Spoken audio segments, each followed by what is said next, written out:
Ladies and gentlemen, please welcome to the stage from Clorox, Navin Kunde, Business Network's leader of R&D.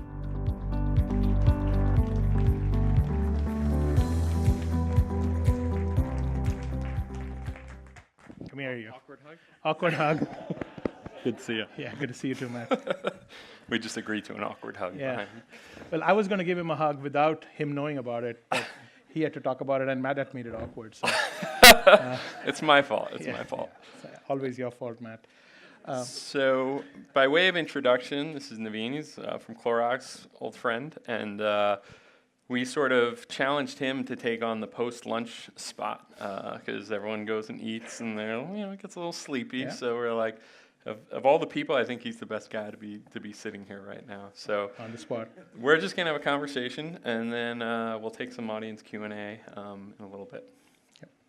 Please ask questions because we have a little mic we're going to throw at you when you have a question to ask. So Yeah, so let's have some fun, and hope everybody enjoyed the Magritte exhibit.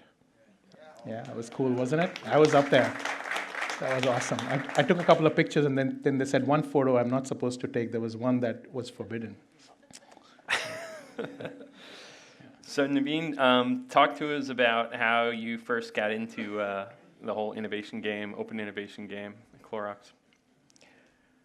I started my career in the aerospace industry, and we were very focused on just doing it all ourselves, and very inwardly focused, and that never made any sense because there was all these technologies and suppliers and external people out there. And then a few years later, I found myself in the consulting world, working in the strategy and innovation space. And I came across this concept of open innovation, and there were a lot of very good practitioners, Clorox being one of them, and this idea that someone else is better, faster, cheaper than you are. And instead of reinventing the wheel, just partner with them, work with them, be humble, be curious, and get your products as fast to the market as possible instead of letting your egos get in the way, and get that Clorox product in the hospital where you need it, or get that Brita water filter where you need it, or whatever it might be, was mind-blowing to me. It's like that impatience that if we have all of this, why are we waiting? Why are we letting our corporate processes and egos get in the way?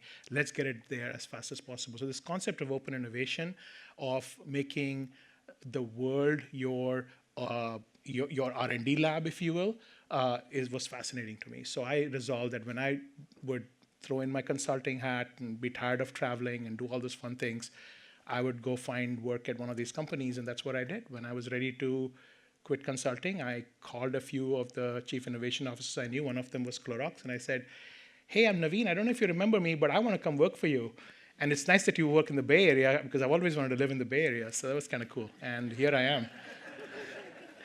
So Navin, you're probably going to hear like 5 to 15 things that you've never heard about open innovation. I don't want to put them on the spot. Yeah. So if you want to take out pen and paper or whatever, it's going to come fast and furious. You might find yourself wanting to listen to the video later because it's just the way he operates. But let's take a step back with Clorox. So everyone knows the bleach, but what's the things, the other products you guys make that people may not know? If we have the bleach, of course, that's what the company was founded on over 100 years ago, making bleach, pulling water from the bay here and electrolyzing it and selling it, and then it became a consumer company.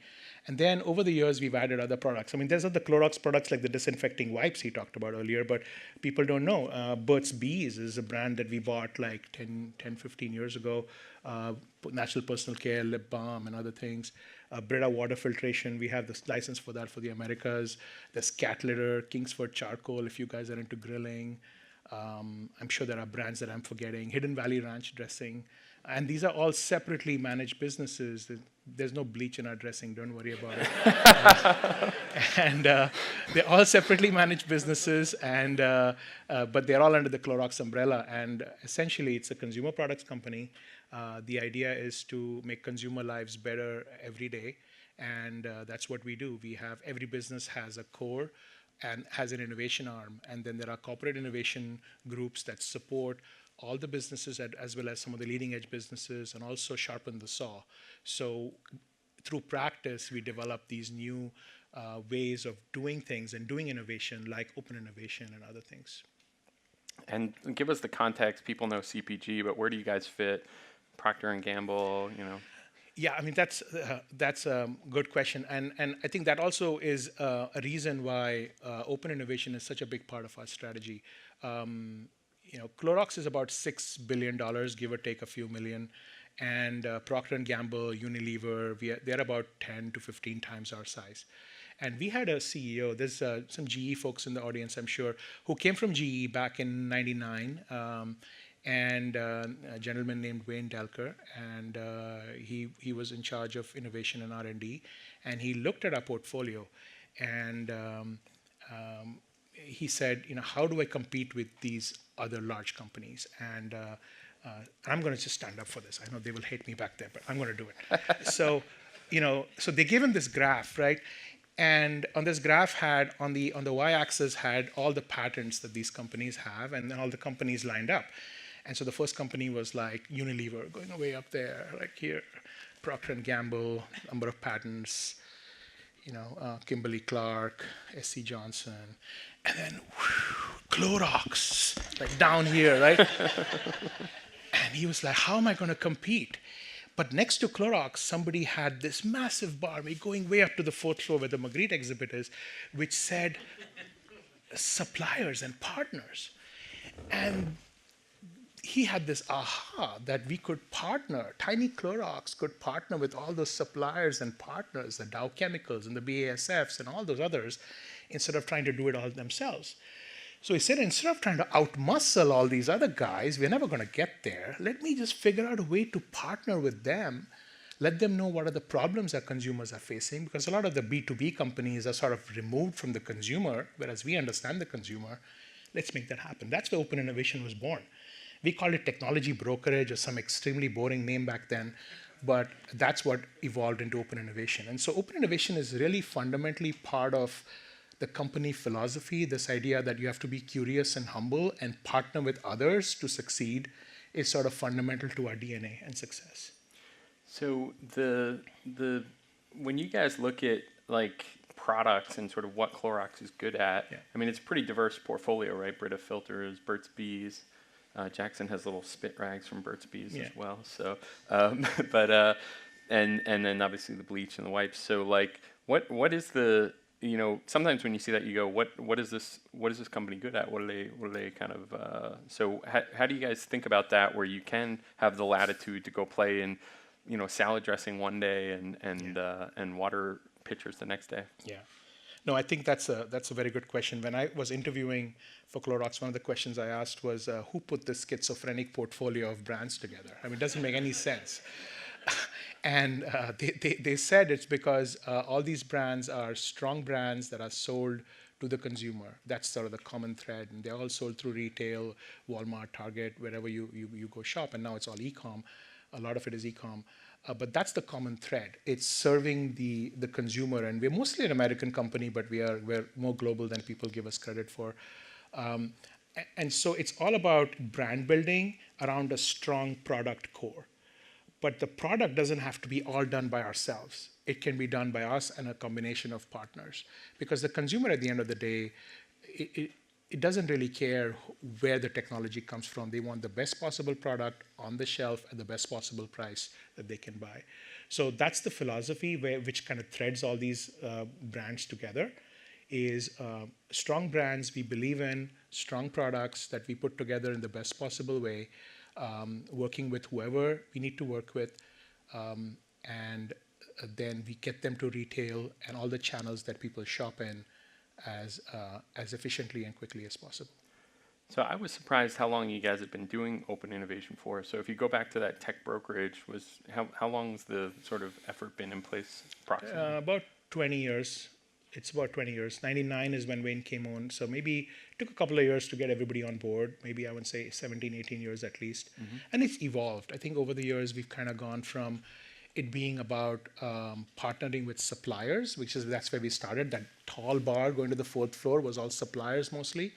And we said, we look around 10 years ago, we saw these startups coming on board, and we said, why not partner with startups? We always been, partnering with universities here and there, partnering with consultants, partnering with engineering and design firms. We even have a joint venture with Procter and Gamble, who's our biggest partner. So if you think about the Glad trash bags and containers, it's a joint venture with P&G. So we even figured out a way to partner with our top competitor on a JV, which is a $1 billion business.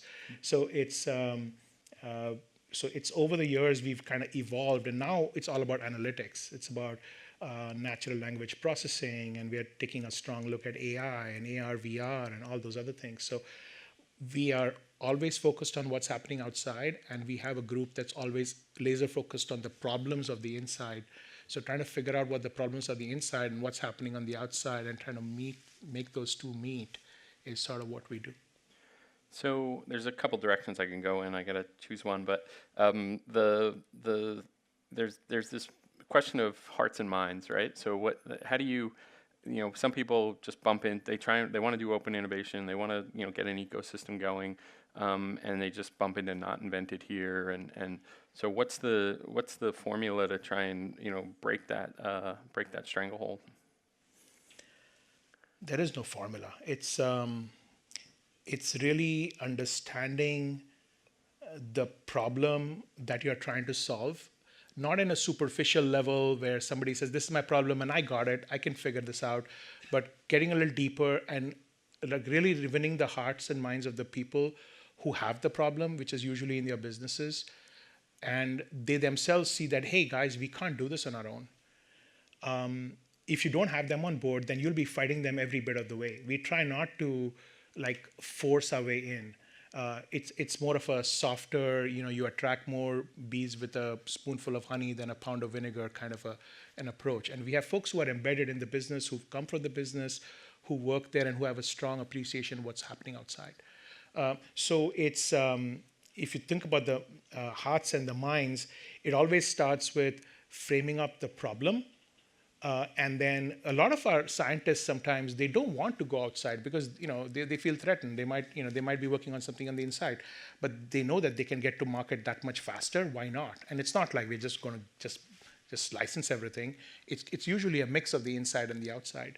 And the minds are like, duh, we're going to get to market a year faster or 2 years faster, or the product is going to be better or cheaper.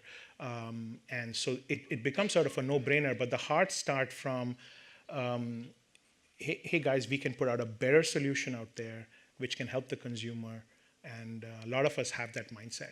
And people who don't usually end up leaving because that's how the company is based. We can't throw the dollars at everything like other companies can, which is sort of the graphic I sort of explained earlier using my physicality. Yep. Yeah. Hans Roebling. So I think when people think about innovation, there's sort of this, I don't want to call it simplistic, but there's sort of a basic definition of, okay, we're interacting external, maybe we're allowing for people to submit technologies to us, maybe we're publishing some needs, maybe we're running some grand challenges or doing some co-creation. But it seems to me like you guys are doing a whole nother set of activities, whole different gear of activities, the summits and stuff like that. So can you share some of that? Yeah, we do. We look at the external world in many different ways. So one of them is obviously we partner with suppliers, startups, universities, and so on. Once we have the business challenge framed up, we are constantly tapping into external subject matter experts on our businesses. Whenever we are going into a new space, we find the external experts who can help us learn very quickly. Part of it comes from the curiosity, but also the humility, knowing that we are going into a new space. And while we might put our smartest people on it, and they can get there maybe in 9 months, there are people out there in the world who've been doing it for 30 years or 25 years or whatever. Why not just find them, talk to them, pay them a little bit of money, and then you're there. Or you can kill a project way faster because somebody else has tried it and it has failed. And nowadays with ecosystems and networks and LinkedIn and all these other ways of tapping into experts and knowing who's out there and what they've done, it's much easier than it was before to find people who worked in a given space. But the it's both, right? You're curious about who's outside, but if the internal people are not willing to talk to them or not willing to share with you what it is that they want help with, you're not going to get there. So you need both. It's not one or the other. And we work hard at figuring that out and making sure we frame the problem correctly. Yeah, I think it's really interesting because, like I said, my sort of primitive view is, open innovation, you're taking an idea or an innovation from outside, but just being like, no, we're just going to go buy expertise and we're going to consider that open innovation because it's going to feed innovation that we've got going on inside. The sort of engagement model to arrive at a good problem statement, what does that look like? Do they come to you? Do you go to them? Has it evolved over time? It seems like that's a really key piece of the puzzle. Yes. And I guess anything you can tell me there. How do you coach people to do that? How do you crack that nut? It's gotten a lot easier. We have to find the people who want the problem solved, and then they articulate the problem. And the first time, it's usually not articulated well, and then we ask them in many different ways, dive a little bit deeper. What is the key question you want answered? Who might have this answer? Where would you find these experts? Is it academics? Is it a consultant? Is it somebody who used to work at some other company? Who do you look up to in this space? And we do some research on our own as well to get a sense for where those experts might reside. And there are all these expert agencies now. We've got Your Encore was the classic one, where a lot of technical experts, but now there's, GLG and Primary Insights and GuidePoint and all these expert networks that are out there you can tap into. But if you don't frame the problem correctly, it's garbage in, garbage out. And so you really put your finger on the pulse there, that framing up the problem is extremely important. And sometimes we'll go back and say, I don't get it. And so we have to train our people. And I have one of my colleagues there, Clarissa. Hi, Clarissa. Train people there to ask that question. I call it be an order shaper, not an order taker. So when somebody says, go find me this, and no, don't just say, yeah, sure, I'll go find you that person. No. Why? Why did you come up with this? Why is this the key question you're trying to answer? Do you really have the answer or not? Or are you asking a deep enough question? Or this is gobbledygook, I don't understand this at all. So we challenge, we train our team, and now there are enough internal people who've done it over the years that they are getting better at framing up the problems and coming to us for that. I don't want to put you on the spot, but is there an example you can share of Burt's Bees team or the Brita team where you can share maybe it was a need you fulfilled or yeah, one that's open? Of course I can share this. This is about sharing, right, guys? This is the innovation community. You say innovation is hard, so we have to share.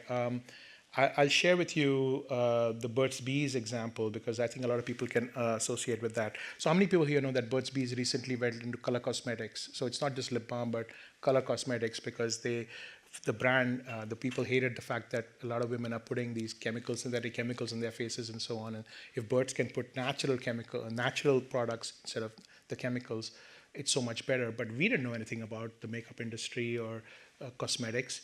So we had to learn. And of course, there were people in the organization who thought they knew it all and they could formulate it, but obviously they're not going to know it all.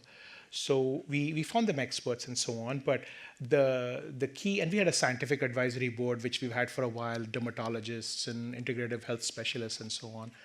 But what we did, which I thought was quite unique, was we put together what we called a beauty advisory board. These were makeup artists from Hollywood.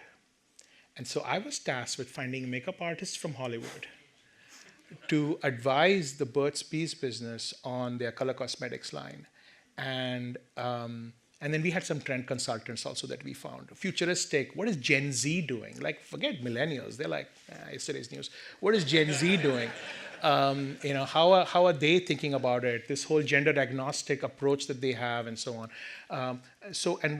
What we try to do again, they say, hey, go find makeup artists. But again, I'm not an order taker, I'm an order shaper. So you think about, and there are so many Hollywood makeup artists. How do you even start? So you do some research, you go to some shows, watch them applying makeup on the stars of the world. But we found one who is all about birds, and she's a Brazilian jiu-jitsu champion, lives on the beach, and like it's all about natural beauty. I don't care if the mascara costs $89.99. I want it, right? She's all about natural. We want that person on there. But now I want to put this person in tension, because you can't sell something for that much money and actually make business out of it. So I found this other person, and we had a selection to choose from. So it's not like I was going hunting for people, but this other person was all about, like, just to give you a visual image, she was from Brooklyn, all about drugstore beauty. If it's not $9.99, they ain't buying it, all right? So synthetic, sweetheart, it has to be on the face for 8 hours. You're not going to be touching it up every 2 hours, So there's the tension, right, between these two. She's going like 8 hours at least, and these awesome colors that natural products can't produce. And she's saying, no, it has to be natural, but look what's happening to their skin in 20 years. And I just sat back and watched this interaction, and the brand gets to watch this interaction. And that's part of, just one example, but you bring in the external, you see the debate, and you get to see these people who are pros, if you will. And then eventually we find the thread through it, which can satisfy them both. And that is the win, right? Maybe it's not $9.99, maybe it's $19.99, but it's a natural product. And maybe it's not 85 shades, maybe it's 12 shades. So, you may not get gangrene, but you might get some other shades that might work for you and is natural. So that's sort of the middle ground we try to do. But again, I think it's important to, when the business comes to you and you have confidence, they have confidence that you'll deliver.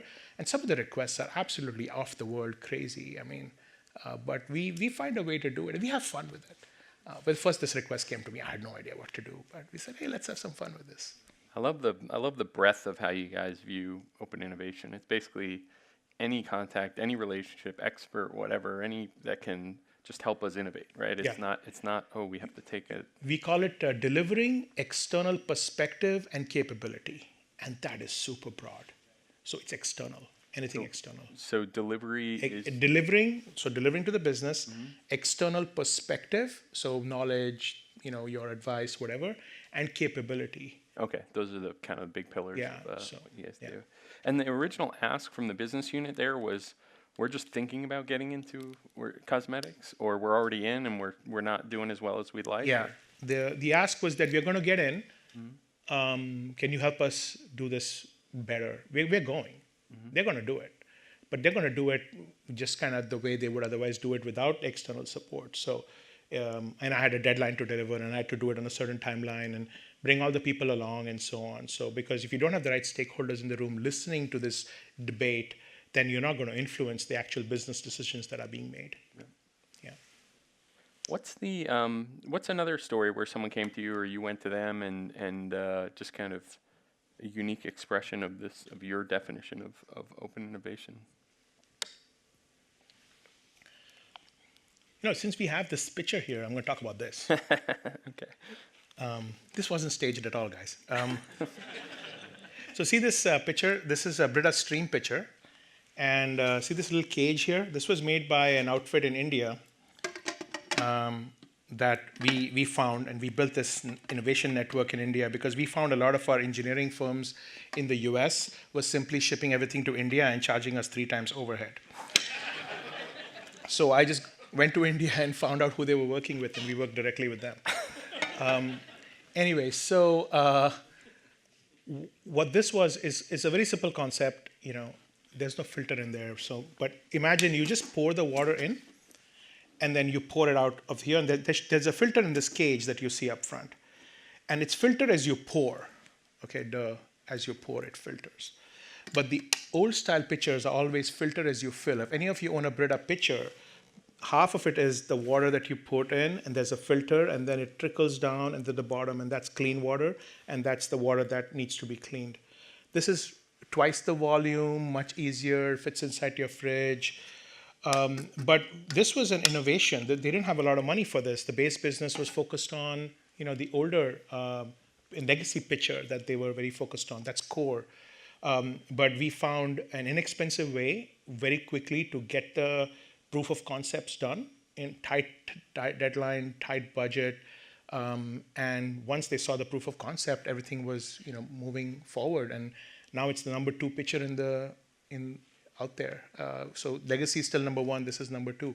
So that's another example of open innovation going and building capability outside of the organization for asks like this. So you were just doing sort of a horizontal scanning of interesting firms and Yeah, so we basically say, what are the things that are costing us an insane amount of money or taking too much time, and is there another way to approach this?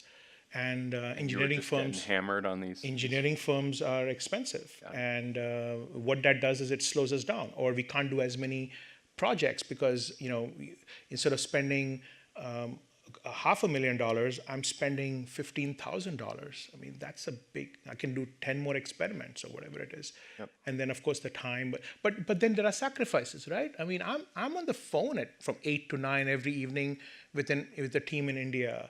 And a lot of my folks who are not Indian, I'm originally from India. You can't tell from the accent, can you?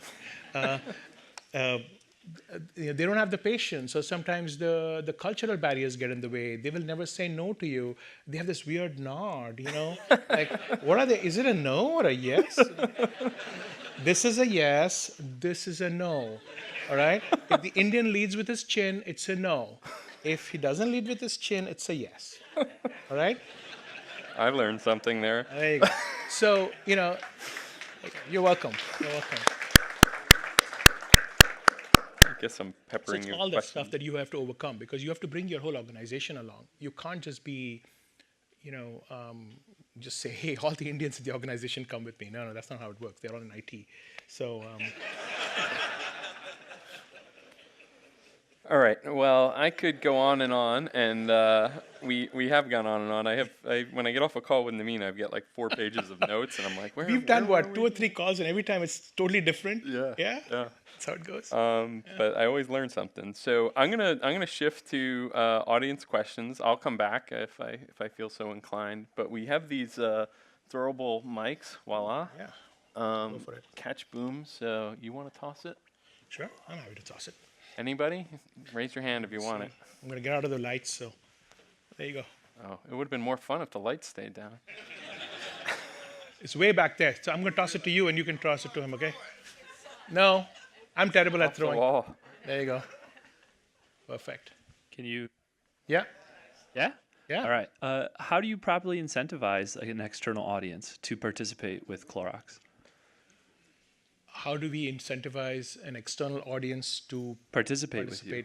So you're talking about crowdsourcing? Yeah. Or someone to come in and participate, be part of that panel discussion around Burt's. Like, why would someone who spends their time living on a beach in all natural interact with you at all? 3 words: cold, hard cash. Yeah.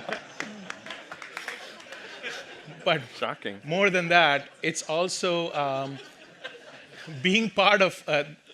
We have to also sell them on it because they get more cash in Hollywood. So I was facetious in my answer, but you have to pay them, of course. But on top of that, they have to believe in what the brand is trying to do.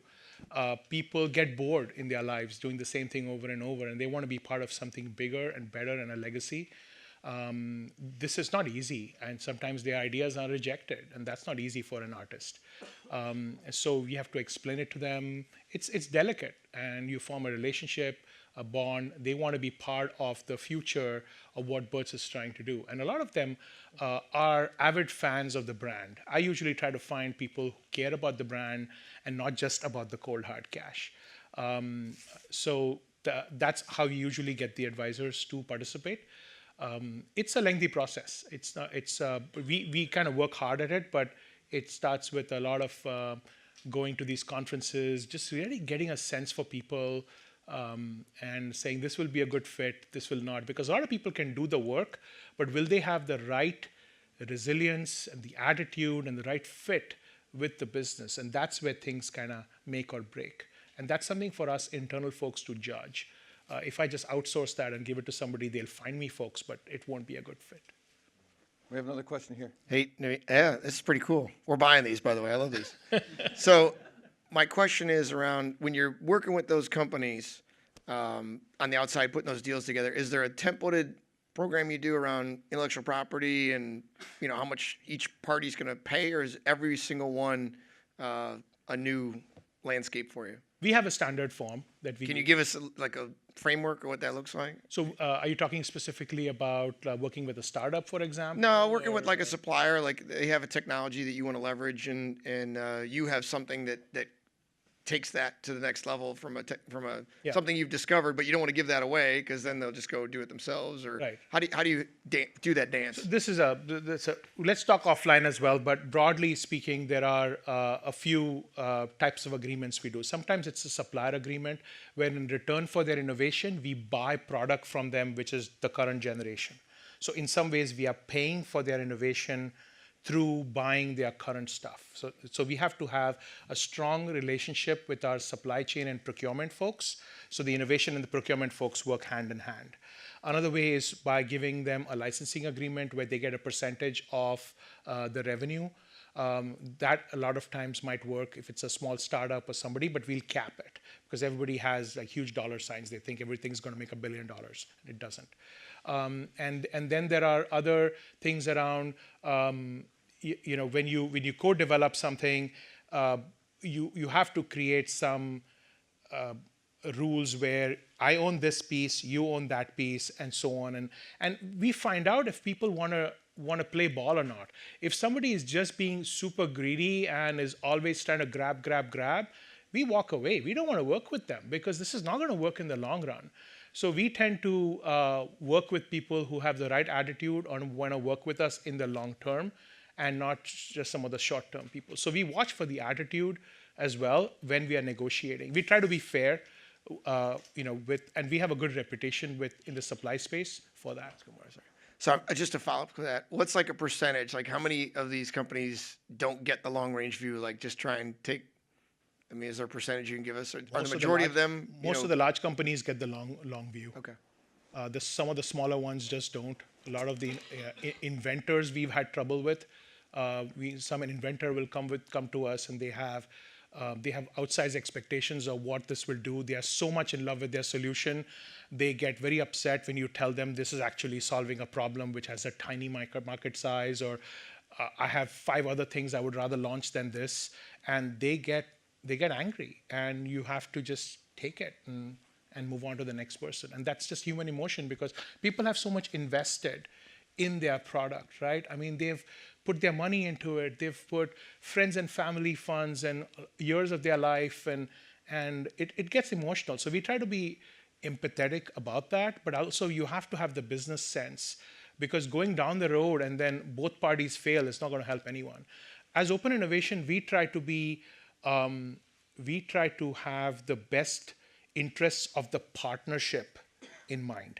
Not the partner, not Clorox, but the partnership. And sometimes we'll step in and tell our own people that we need to give in a little bit more because this is not going to work for them. So that's kind of the role we play. I hope that answers your question, but we can talk offline as well, okay? Yeah. Do we have time for more questions? Yeah. I think we're out of time. We're good? Yeah, we got time. Let me sit back because somebody's not happy. So this is related to that question, maybe the reverse of it a little bit. I think that a lot of times from a corporate perspective, we look at startups and partnerships and ecosystems there, more like a vendor relationship. So how do you get the organization to be better corporate partners to create the right kind of ecosystem for those type of partnerships, like a startup or that kind of thing? You're talking about Clorox or you're talking about them? No, so in your shoes, talking about Clorox, in our shoes, it would be our organizations, you know, hints to be good citizens, if you will, with the startup community. Yeah. You know, startup community, I've actually spoken at a few of these events recently. There is a mismatch in clock speed between startups and corporates, and governments kind of fall with corporates. Okay, you have a lot of so, you know, startups think in terms of minutes, hours, days, maybe weeks if they're super slow. You know, corporates, if they're super fast, will think in terms of weeks, then months, sometimes quarters and years, right? there's a big mismatch. There's an impatience, with respect to the startup. It's not about the right have the right papers in place, or some of that can be easily resolved. I mean, you have both parties who want to do business together and are being fair. It's just it takes us a long time to get our ducks lined up because we are a matrixed organization. We have a lot of stakeholders. We have a lot of other processes to think about. Every now and then, our business will come to us and say, "Hey, so and so startup has launched a product and it's like violating so and so conditions, and the FDA hasn't come after them. Why aren't we doing it?" It's like, because we are Clorox. The moment Clorox does it, they'll be all over us. Because it's a tiny company, they're not going after them. And so it's not the same rules. We are not playing by the same rules, because when a company has a strong brand and a lot to lose, you have to play by a different set of rules and processes. And granted, we can be faster, okay? But we can't be as fast as most of the startups want us to be. So there's that little bit of expectation mismatch that happens. Once you overcome that, we've had lots of success working with startups. I don't think it's a question of you're a startup and we can't work with you and so on. And the other thing that I think startups have a hard time is they are totally focused and in love with their solution, and we are focused with our problem. We could work with anyone. Why would we force fit your solution into our problem? We don't have to. I'm sorry that you spent all these years working on it, but I'm trying to solve my problem here. And you need to understand that as a startup. And we try to explain that to them as well in a gentle way, because I'm focused on solving my problem. So we have to focus first on the problem, then the solutions will come. And the best startups that have worked with us have been the ones that are willing to morph and pivot and adjust their solutions to fit our problems. And our problems evolve, and they will evolve with us. And those are some of the best partnerships we've had. I hope that answers your question. Quick follow-up there. So what would you recommend for a company that's trying to create this culture that the people inside the company take that partnership first focus versus the external company and internal company focus? Like, what are there any kind of, you always have these little rules and snippet words and all this stuff. I mean, I hear empathy coming through. Yeah, big I think time. empathy is important, for sure. I think you have to first have a business need to partner, right? No GM worth their salt will want to partner. They want the whole pie. Okay, let me be very honest here. You either want to buy the company or you want to own the whole thing.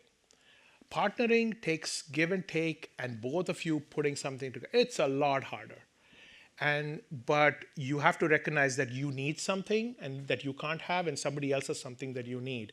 And there's that attitude. So it has to start with the need to partner, which is why that example that I showed earlier of Clorox realizing that we had to figure out a way to partner with all those other suppliers was important. So you need to start thinking about, do you absolutely have to partner, or can you do it yourself? If you can do it yourself, go ahead, do it yourself. Don't partner. So that's where it starts first. And second is, once you have that on board, what are you trying to partner for? How much of the internal, how much of the external? How do you mix those two? Because if you have all external, then anybody can just copy you, right? You need to have some of your secret sauce in there. And so you need to think through some of those things as well. Yeah. Got someone? Maybe wave your hand if Anyone got any more questions? I can keep diving in. Yeah, there's one up here. There you go. And I'll be around today and tomorrow. So if people want to find me. Hi, Navin. Hi. Thank you for doing this. This is a great discussion. Thank you. So I see in your title, Business Networks Leader R&D. I know we at Bright Idea have a few clients who do kind of ecosystem type work in R&D. Do you think that open innovation has a place in other parts of the company? And if so, is that happening at Clorox right now? How do product teams go external and so on and so forth? So you mean does OI has a space in other companies like corporates? Well, just in terms of your organizational structure, R&D seems to be a good place to go out and find technologies and startups and so forth. But does open innovation have a place elsewhere? Yeah, absolutely. So first of all, I just made up that title completely. Okay. If you look up, there is no other business networks leader in the world. So they said, what do you want to be? I'm like, oh, this is what I'm doing. Business networks leader sounds good, leader. So, and I've kept it 8 years. I'm still business networks leader. Because we form these networks. It says ecosystems. When I first joined Clorox in 2011, it was all about this evolution into these ecosystems that you had to manage, these partnerships. It sits in R&D because Wayne Delker was the R&D lead and he had this insight. It could sit anywhere. The concept of needing to partner with the external world to bring external perspective and capability is not R&D centric. It started with technology because of our patent portfolio and the way we thought about it. Currently, we are supporting through expert networks and other things. Beauty Advisory Board is not R&D, it's marketing and consumer insights and product supply and why are you making this in a glass case? It's so heavy. Why not in a plastic case? Because it doesn't feel good. Whatever, those kinds of discussions. That's not R&D. We don't eyes glaze over. So, so we support marketing, any function that needs it, right? But again, you need to have that humility. Somebody has to come to us and say, I have no clue how to do digital marketing. Can you find me some experts in this space? Or I'm trying to do, so and so something in Asia, and I need somebody locally there. And we get all sorts of crazy requests. So it sits within R&D, but it can sit anywhere. So you need to find the group that is, the leadership that is open to the outside perspective, and a business or a group that is getting killed because it can't do it themselves internally, or that cannot keep up with what's happening outside. And so then you need to build this engine to quickly connect to the outside. I hope that helps. Yes, thank you. Yep. I'm just worried about once you have your partners or you know who you want to work with, then you find a space where there is a common ground for the idea, whatever. But then comes the project management stage. You have a project team made up of people from 2 different companies, 2 different cultures. Who manages that? What's the governance model you have? Once you have the project on hand, that needs to be processed for 6 months or so, and you need a budget that's funded by both companies. You need people from both companies. How do you manage that? What time is drinks? Let's talk about it over drinks, because yes, it's about strategic alliance management. That's an entire new phase. Does that sit with your group? Or? It doesn't sit within our group. There are project managers. There are a lot of people who, the best companies who do that are like Eli Lilly is one that comes to mind. They do an amazing job at that. Procter does a pretty good job at that. So it's basically having one person from one side, one person from the other side, who have the best interest of the partnership. There's Gene Slowinski's written some amazing books on strategic alliance management. I can point you to lots of resources. Okay. If I have this issue, you know what I'm going to call? I'm going to call the expert. I don't know how to do it. So you would bring somebody? I would bring in somebody from the outside to help me put this team together to make this work. So that's how we would tackle it, because we know we may not have that. Or we might say, somebody might come in and teach us that these are the key elements. And obviously I know the answers, so that we've been this before. But yeah, that's a totally different game. But it's a skill you don't have. Once you get into this thing of the open innovation, you need to have build a partner sitting there. You need to build it. At least we've seen 2 or 3 cases where you just don't have, and neither has the partner, those skills. You can hire those skills. You can hire those skills. You would go out for those skills. We can hire those skills, absolutely. Don't let those lack of skills stop you. You can hire a project manager who can manage both. You can. Let's talk over drinks. This is a deeper, longer topic. I've got a quick interjection. Yeah. We'll wait for the next one. But why did GLAD have to be a joint venture? I'm just backfilling some of my own knowledge. Thanks. If you don't want to talk about it. No, I'm happy to talk about it. So GLAD business, the GLAD was the trash can and food container business, and Clorox owned it, right? We have it, and it was getting a little stale, and we needed new technologies and kind of freshen it up a little bit. Procter had these technologies that they used in diaper. One was called Force Flex. When the baby's diaper gets heavy, and you know this, Matt, now, it sort of starts sagging, and once Jackson starts walking, you'll see it's sagging. Like, oh, is it going to drop? What's going to happen? So they have this. I'm glad I asked. They have this Force Flex, right? force flex thing, which kind of gets strong and sort of keeps like that a thing. polymer, like It's like a polymer. It's a technology that's woven in there. So they had this force fed technology. They had spent like $1 billion in it, and they wanted to monetize it beyond the diaper business. So they came to us and say, "Hey, do you guys want to reduce your plastic by putting force flex inside?" So we said, "Sure," but they said, "But we're poor. We don't have that much money. We're like, we can't pay for this. Why don't we give you a percentage of our company? How does that work?" So we decided to do a joint venture in return for the force flex technology, and the other one was the press and seal. So if you look at the Glad wrap, they have the press and seal. Again, for the diapers business, they had figured out how to do the press and seal, because when you're putting the diaper on the baby, you go and then you press it, right? So there are these two technologies that we license from them in return for a percentage of the business, and then we created this joint venture where they own 20%, we own 80%. Even now the Febreze, they have Glad with Febreze. Febreze is a Procter technology. So their technologies get into the joint venture. They do not go outside into Clorox, so it's airtight. We have a lot of rules about it. And because there's a lot of common ground between Procter culture and Clorox culture. Procter used to own Clorox from 58 to 69 or something. A lot of common leadership there. Even the Clorox blue in the logo is the same as the Procter & Gamble blue. Surprise. So yeah, it's the same. It's a lot of similarities. Our current CEO used to be at Procter. So because the cultures are the same and they have the same values, it works. That joint venture works. And when you, sorry, I'm interjecting, but when you get the technology from, say, Procter, like you still do your own production with their sort of proprietary methods. Yes. But you and then is it like black box, or it's just sort of legally protected? It stays inside the JV. Nothing can come out of the JV. Okay. People have so what goes inside the JV doesn't go outside, and we have agreement not to poach each other's people, and so on. Yeah, so that's how it works. So it's $1 billion business now, the Glad business. Yeah. More questions from the audience? If not, I can fire some more. So let's talk digital. I came by your place, and, right. and we were talking at the digital fair. So most people would probably assume what is a bleach company doing in digital. So how do you guys think about that? This new world, and how does that sort of trickle into your thinking? Digital is here. I mean, we have to figure out how it applies to us.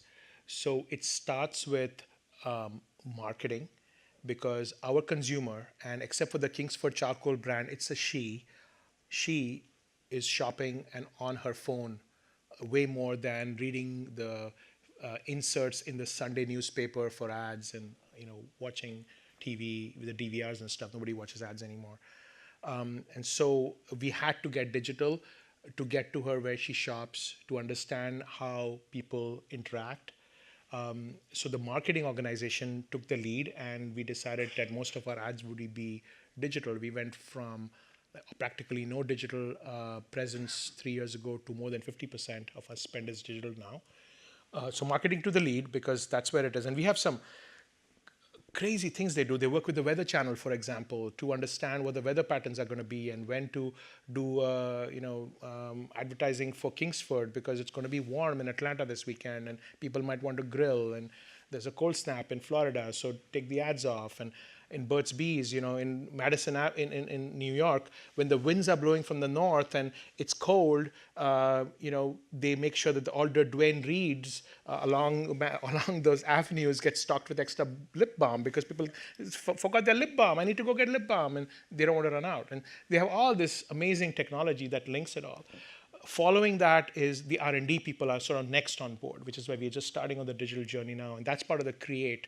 So what R&D and innovation do is create the product, right? We don't have a lot of digital products. I mean, there is a digital pitcher, by the way. There is an Amazon pitcher that automatically orders for you when your filter is ready, needs to be replaced. But I can't imagine how this would be digital, right? I mean, this is like just wipe. So the products are not digital, but the way we develop our products can be digitized. The way we interact with our consumers, understand their needs, figure out what the reviews are, what people like, what don't like, modeling and simulation. I mean, there's some amazing work going on out there on how people model physical products as well as sensory things. And then of course e-com, like everything is being bought e-com. So we are doing all of those things. We don't brag a lot, so people don't see us as a very digital company, because a lot of our products are not digital. We don't make iPhones and stuff like that. But that's how the digital come along. And then the last one is the supply chain and operations people. So you create the product, that's R&D, you make the product, that's supply chain and operations, and then you sell the product, which is marketing and sales, and they were digital first, and then everybody else is kind of coming along. Got it. I hope that answers your question. Yeah. Yep. So we're getting a little short on time. I have two more questions. I'll be leading the witness a little bit here, but so summits. We didn't really touch on summits. Yeah. Am I using the right word? Yeah, summits. So we talked about the advisory board earlier. Think of a summit as similar to an advisory board, except an advisory board advises the business throughout. A summit is a one-off event to learn something completely new. So I could do a summit on AI. Like people are curious about AI. They know nothing about AI. What is AI, ML, deep learning? What is that? I'll do a summit on it. I'll bring some experts, teach the organization, have them ask questions. So a summit is an event with a series of experts culled from the space to teach our organization about a new space and help them identify what problems they might have that these new technologies can solve. Because we want to demystify all this digital stuff. It's not that complicated, but people get all like hung up, and then a lot of the folks who don't really understand it, they know all the acronyms, they throw all the acronyms at you. Have you tried AI, ML, AR, VR? I'm like, whoa, dude. Like, okay, slow down here. What exactly is this? How does this apply to me? Why would I care? And so we try to demystify a lot of that, and that's a summit. Sorry, quick side question. Yeah. So when you're searching for these people, be it the LA person or people for the summits, what's that look like on the ground? I mean, are you going through personal networks? Are you Googling? Is it just any port in the storm? No, it's all of the above. We usually start by, of course, Google, and using a lot of these tools is like a no-brainer. You have to do that. But beyond that, we go to conferences, we talk to people, we talk to experts in the space to see their recommendations. So it's not just a Google search and I'll give you an Excel spreadsheet and you go find somebody and you pick somebody who wants to work with us. No, it's a little bit more involved than that. Because you have to judge whether that person would be a good fit, whether they would sit inside a room and be able to advise the business in a way that the business gets influenced to take the action that they need to take. Otherwise, what's the point? And so it's a little bit more involved. But yeah, all of those things you mentioned, we will use. We will use LinkedIn. We will use all those avenues. And to find the right. You personally are looking for someone on LinkedIn, finding people at a conference, making a phone call, We all do it. Yeah. We all do it. Our team does it. We go to conferences. We go to new spaces. We have a mix of business-related stuff that we know the business is interested in, and we have the far-out crazy stuff. Like where we know the business may not even be interested in, but it's crossed one of our radar screens. And I went to the IoT conference before people called it IoT, just to kind of see what the heck that was about. Mm-hmm. Just to see, and so we go to these conferences almost ahead of need.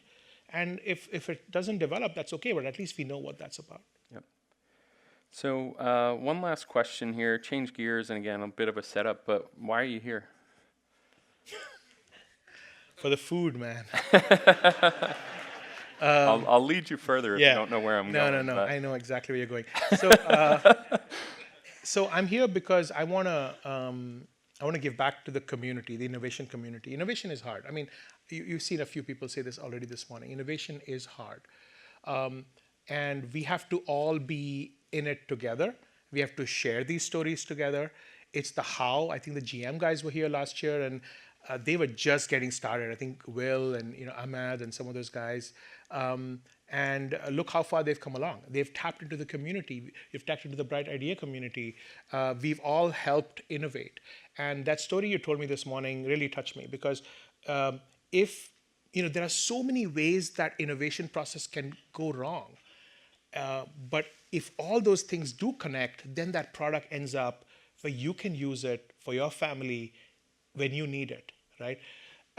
So we need to put aside our egos, we need to put aside our processes, our orthodoxies, our unwillingness to learn and stretch ourselves, and just keep an eye on that end goal that we are all trying to do, which is put out a better product, something, a better service, something that can help humankind and the consumers at the end of the day. And the process of innovation is all we could get better at. So if we all get better at it, the world will be a better place. It's not like I'm sharing something that we are competing on. We are all getting better at a skill. And I think innovation is that skill, and it's a little bit of heart and head and attitude, as well as the smarts that you need and the resilience. And that's why the community is important. You will get kicked hard. You will get bad reviews. You have a 3-year horizon and everybody's measuring you on a quarterly basis. You have strategic alliance issues, like you mentioned, right? It's like tearing your hair out. I didn't lose my hair because of that. Genetically, we tend to go bald. But, stuff like that happens. And so we need to, as a community, share, be friends, share our stories, share practical tips and tricks in order to get to that next step and eventually get those products and services where they'll do the most good. That's why I'm here. Okay, well, I told you it was going to come fast and furious, and I think you got a little taste of what it's like to be on a call with Navin. So let's thank him for sharing all his insights. Thank you. And we'll move right along.